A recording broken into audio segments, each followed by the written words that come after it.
Hi everyone, I'm Will Moffat, Pension Group Leader for Communications and Employer Relations at Gloucestershire Pension Fund.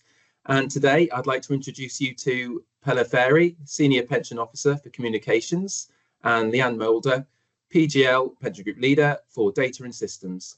And they're going to be doing a little run through to aid you in completing your year-end return from this year going forward.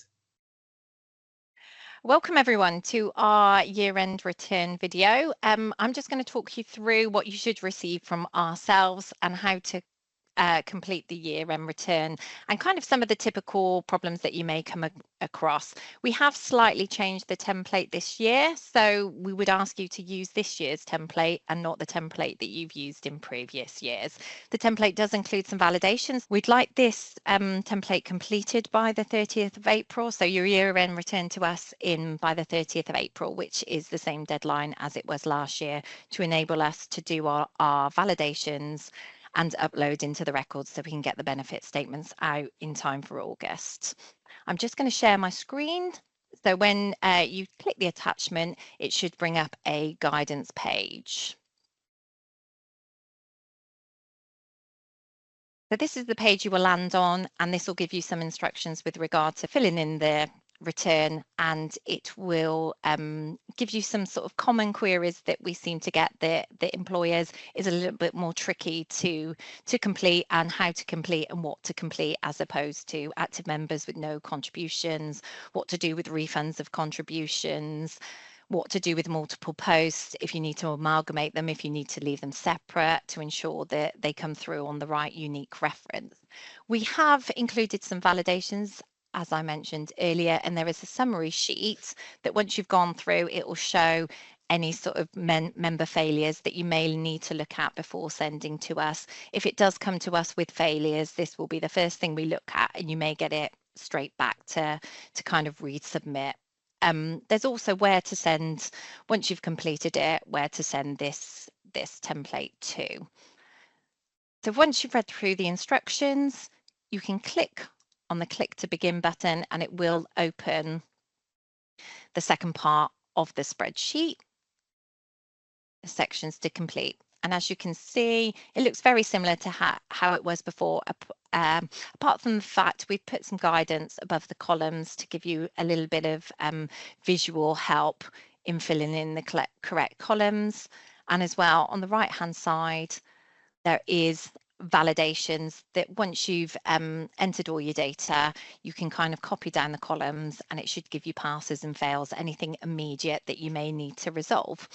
So in started to complete, we need you to put your employer's name at the top and your employer's contribution rate. The year and date should be completed with the current year. If this isn't, please complete it with the current year.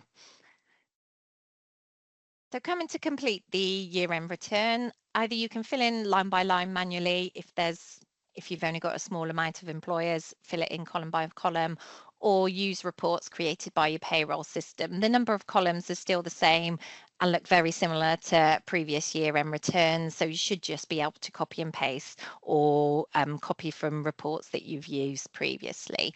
So if I've got a test set of data, I can just bring in here.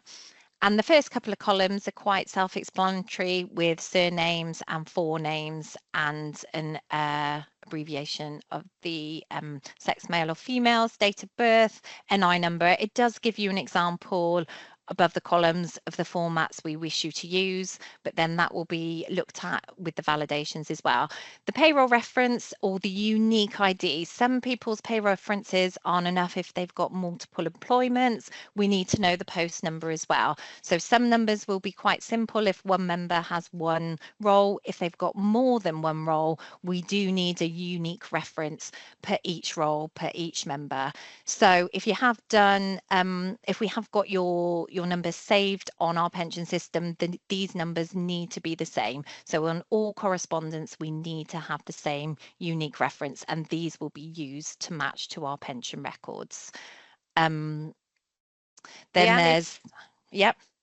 Just a quick question, sorry to interrupt. A quick question on the payroll reference. If an employer got a member, they got 2 different employments, but they don't use separate references, what can they put there instead? Can they put a dash something or Yeah, dash one? yeah. Or... I said we have spoken to some employers whereas they do use a combination of a staff number and a post reference. So if you have got both of those references applicable to the same person, either put them all together as one number or use a dash in between their staff number dash their post reference. So we have got a reference per member per role. Is that helpful? Yeah, that's Good. really good. Good. And then the same data we're asking for that we've used before, the main section care pay. So it's explained in the column above what this is, their care pay during the year, their care contributions, and then if they are in the 50-50 scheme, this section is for the 50-50, the contribution rate that that employee is paying, either whether they're in the main or the 50-50 scheme, the employer contributions for the financial year, and the final salary pay. So this is the just please read the notes on the column to make sure we get this correct. And this needs to be the full-time equivalent of that pay, not the same as the care pay as in what they receive. This is the full-time equivalent. In this column, it's either whether this is an accurate final salary or whether it is an estimate. And if the member did start or leave during the year, we don't want just the financial year dates to put in there. We just need the date that they've started and the date that they've left. So if someone's been a member throughout the year and is still continuing, we don't need to see any dates there. It's only if they've started and left during the year. All of the last columns are to do with paying additional contributions. So these are just whether someone's paid these or not. They need to be completed. Is there any questions, Pella, on any of the columns? Just maybe one or two. If you scroll back a little bit, where it said employers' contributions, to make sure again, that's the guidance said it is numerical there and not your percentage that the employer's contribution is. And also in column L, where it says main of 50-50, it needs to be text there to say if they pay a normal contributions, then it said main, and if they pay 50-50, it should say 50-50. Another thing I thought of that might be worth mentioning is that if somebody have changed sometime in the year from paying 100% of into the normal scheme and change to 50-50 or the other way around, it needs to be specified on the same row. So don't create another row if they have paid into both schemes in the same year. So you put what it paid in the main scheme on the main scheme bit, and then what they paid into the 50-50 scheme in the 50-50 bit on the same row for that employment. To think about in column G for the main section care pay, it's that you might have to insert or include assumed pensionable pay there as well if the member might have been on half pay or no pay for sickness, etc. So keep an eye out for that. If there's any data that you're filling in that you think this looks a bit outside of the normal, there is a column here for comments. So if something is a little bit unusual, please make us aware of what's going on, and then we can either come back to you with questions to resolve, or we may just understand the comments and be able to upload to the members' records. So once the data has been entered into the template, then we can do some validations just to pinpoint any initial errors that we can see. So if we just move to the right of the column, then we have the data validation. So we've already got the formulas embedded into the spreadsheet, and all we're asking you to do is just copy down these columns to the amount of members that you've got on the spreadsheet. So if you just drag the corner down on each column, it will validate what we've got in these columns. And as before, on top of the columns, we've got a small explanation of what this validation is doing. So for example, we're just looking in this first column, is the surname, forename, sex and date of birth completed? So as you can see in this column, we've got a fail here in column 13. So if we move across to column 13, we'll find that somebody's surname's missing. So if we enter a surname into here, when we move back across to the validation, this is now passed. So it's just highlighting any sort of obvious areas where something's been being completed in the first couple of columns. We've also got NI number format check. So just to make sure it's a couple of letters, numbers, letter on the end. So then again, we've got some failures on this validation. So if I just move across, it's got one in the end here, and we can see we've got 2 letters, 1, 2, 3, 4, 5, 6, 7 numbers and a letter. So we've got an additional number here. So if I take out one of the numbers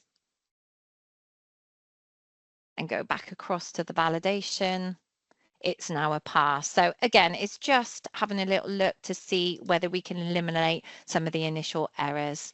The employee contribution rate, we've kind of just popped in a bit of validation to make sure it's within the ranges of the employees' contributions. And as you can see here, we've got one here that's above what we expect. So if I change this back to an expected contribution,